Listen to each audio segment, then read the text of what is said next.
Firat, how much? Abi?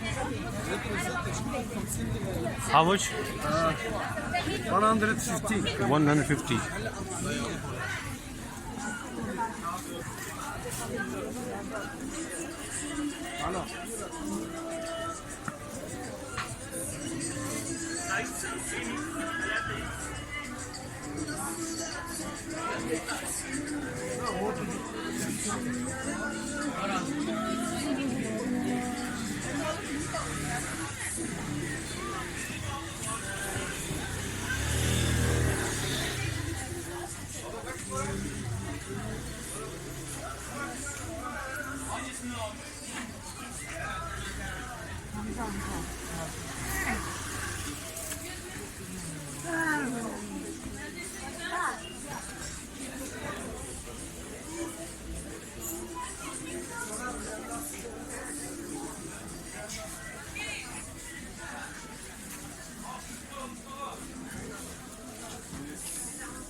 Tabii gideceğim. Sen bana eksik söylüyorsun. Tamam sen bana eksik söylüyorsun. Ben de sen bana eksik söylüyorsun. Kanlı gömlekte.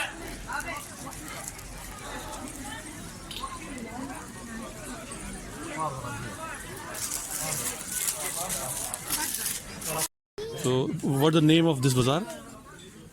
Ism Fatih Pazar. Fatih Bazaar. So, in every Wednesday. Every Wednesday. So, the bazaar is there.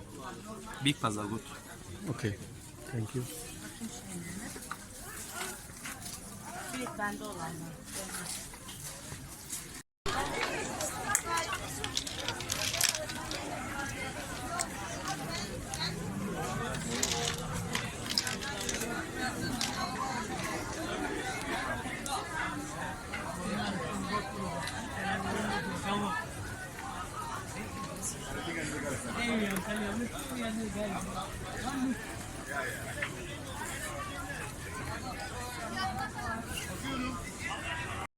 Pakistan. So दोस्तों ही हिननि जूं मानियूं आहिनि जीअं पाण आलू पराठा कीमा पराठा ही उहो हिननि जो आहे तो ॾे कदा how much 20 लीरा तो 20 लीरा में कीमा और आलू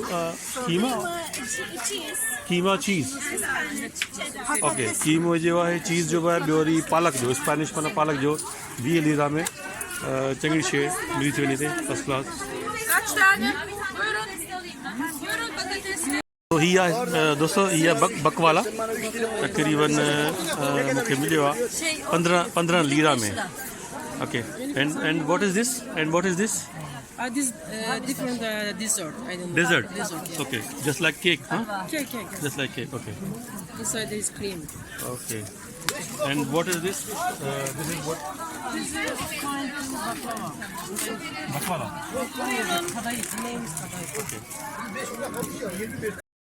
जी अस्सलाम वालेकुम दोस्तों शाहसन इस्तांबुल तुर्की में ही बाज़ार है फातिह सुल्तान मोहम्मद जे रोज़े सां गॾु आहे सो